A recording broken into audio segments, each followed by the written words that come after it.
Red Rock Canyon, this is Mount Wilson. Gonna practice a bunch of dives on this mountain and some of the adjacent mountains. Been coming up here a lot and kind of learning what works and what doesn't work in terms of diving these mountains. Trying to get as low as I can. This area right in here is pretty close to vertical. And what I've noticed is when you're going straight down a mountain like this, the throttle is cut way back and the drone is not near as responsive as it would be if you were on level ground. Right down here to the bottom, we'll pull up a little bit and try another one.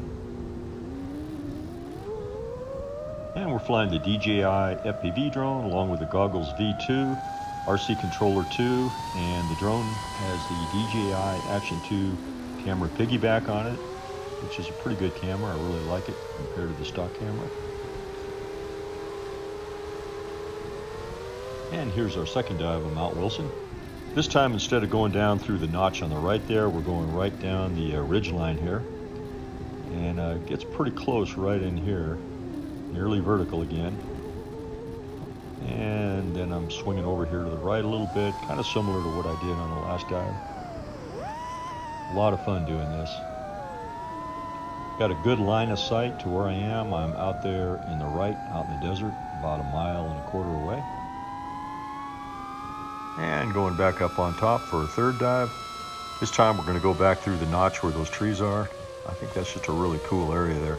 Trying to get as low as I can, but I'm kind of swinging in and going to the right here a little bit, maybe a little bit faster than I should.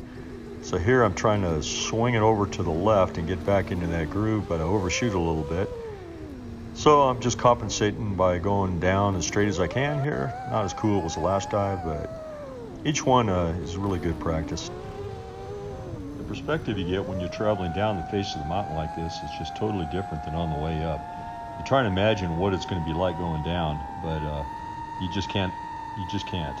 The only way to really picture it is when you do the dive and then you see for yourself what you're up against. There's just so many little obstacles and nooks and crannies and ridges. And it's kind of hard to imagine. And on this part of the mountain, I'm just experimenting, trying to do a roll on the way down, and just don't feel like I'm ready for it yet. I go left and right and kind of back and forth. I've seen other people doing it, and it looks really cool when you're just facing the mountain going down into it. But that's going to have to wait a while. Each one of these mountains up here has its own unique character. And Mount Wilson, especially this one, it's just...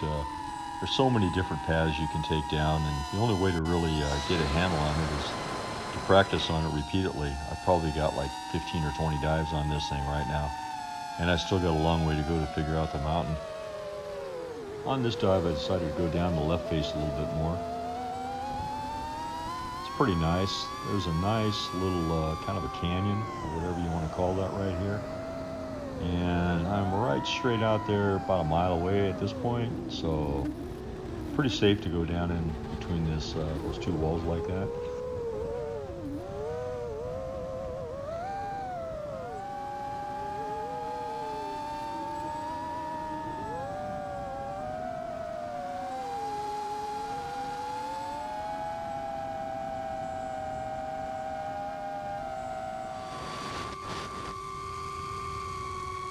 And a little bit of a forward loop right here, kind of a poor loop. The horizon should be level when I come out of it, and I'm not.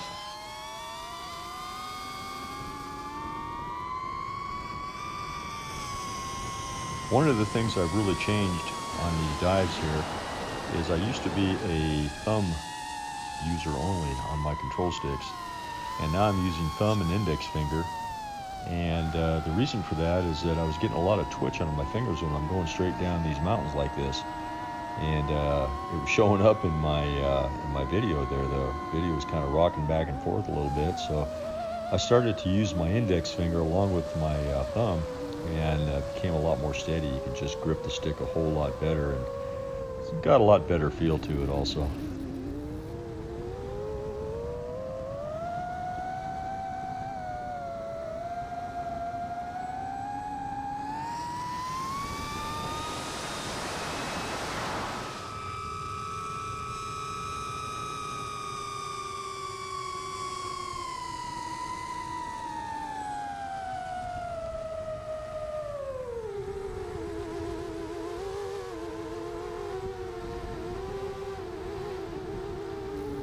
one final dive on Mount Wilson here. I'm going down the ridge or the backbone here again, but this time I'm going to angle it a little bit to the right. Try and stay as close to those rocks as I can there, and then swing back over to the left again. Kind of similar to one of the other dives before, but just sort of getting the feel of it again. A little closer to that rock there.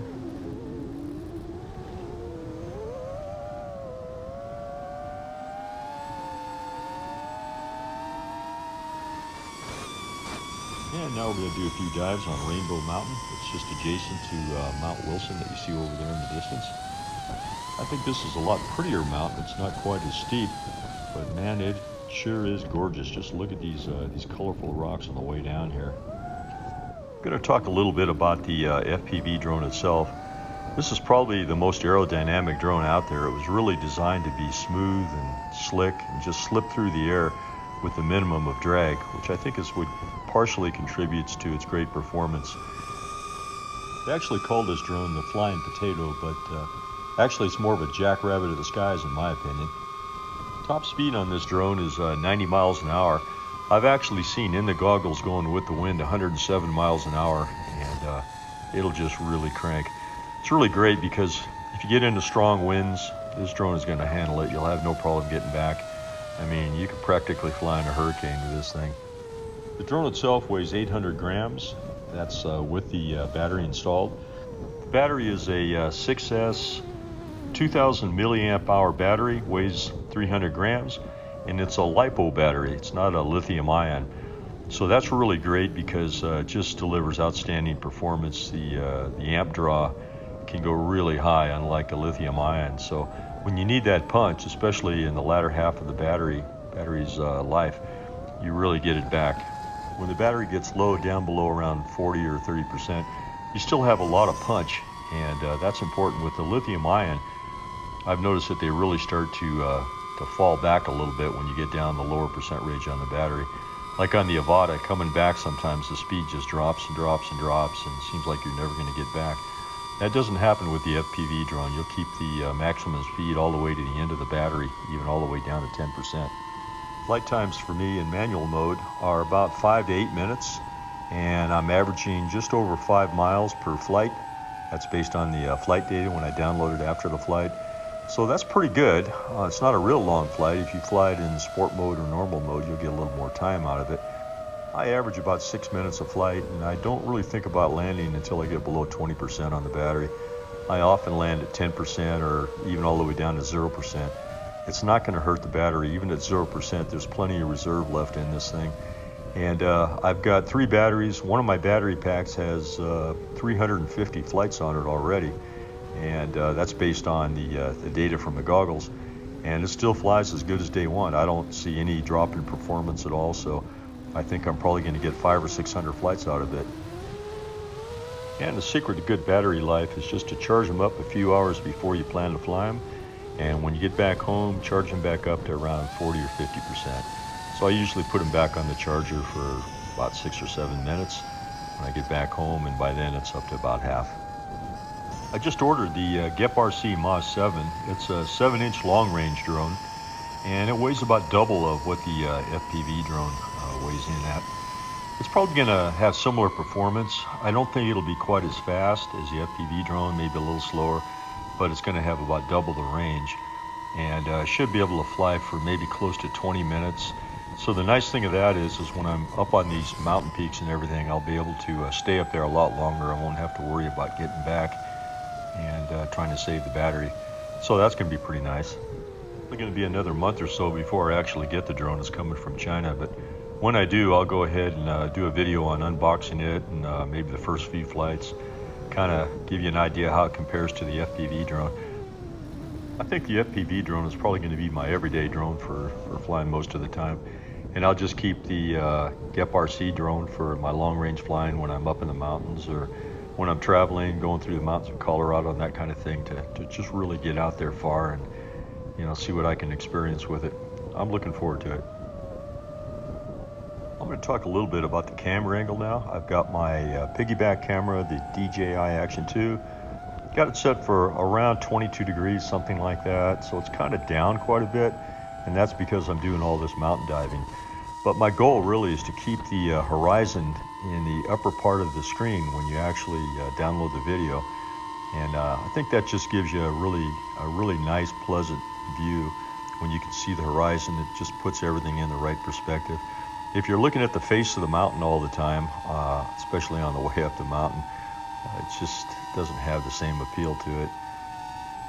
Controlling the horizon is kind of a balancing act between the right stick, the pitch, and the throttle. But if you get it just right, you can do a pretty good job on aligning that horizon to where you want it. Now I've got a disconnect coming up here in just a few seconds. I'm approaching the top of the mountain and I'm turning around, and that big rock right there in the middle of the screen there, it blocked the signal because I'm down too low at the base of the mountain there. So cut off the signal. Now the drone is going into a return to home. Because I've got the drone hacks, it's not going to rise. But notice how it's turning to the right, which I have no idea why it's doing that. It should be going directly to where I am, to home point. But no, it turned to the right, and now it's actually returning home. And I've got my signal back in my goggles right now. So now I can go ahead and put it back into manual. That's why you see the drone stop right there. And I'm switching it back into manual so I can continue the flight and just get on with it here. But yeah, it's always scary when that happens. Goggles go completely black. You're not sure if it's going to come home or not. I mean, it almost always does, but not always. And that's what happened. One nice thing about the Maz 7 when I actually start flying it is it does come with a GPS module. So you have GPS rescue, which is a really good feature. I believe you can activate that with one of the switches on the controller. And you also have fail-safe, so in the event that something blocks your signal, you can set it so it will rise straight up with full throttle until you overcome that obstacle, and hopefully at that point you can retake control of it with the controller and fly it back home. Now when you're flying down these mountains, I think the best way to control your actual height above the rocks is with the throttle, not with the right stick or the pitch. When you activate the right stick or the pitch, really what happens is you're just changing your airspeed, you're changing the attitude of the aircraft. It's much better to just bump the throttle, and that'll cause you to rise right up. And it doesn't really change your airspeed that much. It's just a better way to go. Same thing with full-size aircraft. So years ago, back in the late 1960s, when I was learning to fly full-size planes, I remember my flight instructor continuously repeating, throttle controls your altitude, pitch controls your attitude. He would say that over and over and over again, just drive me nuts. But it's true. The natural tendency of a beginning pilot is to use your pitch in order to gain altitude or to descend. And that's just not the way it's done on an aircraft. You always want to just increase your throttle, just like you would on a car going up a hill. It takes more throttle to climb, and you back off on the throttle when you want to descend. So the same thing applies to a drone. When you want to climb up, you give it a little more throttle, and when you want to descend and go back home, you back off on the throttle. The right stick or your pitch is primarily controlling your speed, not your altitude. Now that's Bridge Mountain over there in the middle right. I'm about 2 miles away from where I'm actually at right now. So I'm a long ways out. I'm kind of reluctant to get down too low into these canyons just because of the sheer distance and everything. There's a chance that I might get a weak signal and disconnect. So I'm going down in between, down in this gully right here, whatever you want to call it here. And I'm not going to get down too low into it, just in case. But it's a long way back. Now these peaks right here are about 3 miles north of Rainbow Mountain. And I'm actually out there at an area called Icebox Canyon. That's where I pulled off and hiked out in the desert a little bit. These peaks are not quite as tall. They're only maybe about 2,500 feet, not 3,000 feet like the others. But they're pretty impressive. Not quite as steep either. It's just the whole area is just really dramatic. And this is called Red Rock Conservation Area. They do allow you to fly drones out here, which is great. They allow mountain climbing, rock climbers. It's a world famous area for rock climbing, and you can see why. Just stunning rock formations. So this area is about 20 miles west of the Las Vegas Strip, and again it's called Red Rock Canyon. They have a scenic loop, a 13-mile drive, and highly recommended. It's just a a great place to see nature at its best.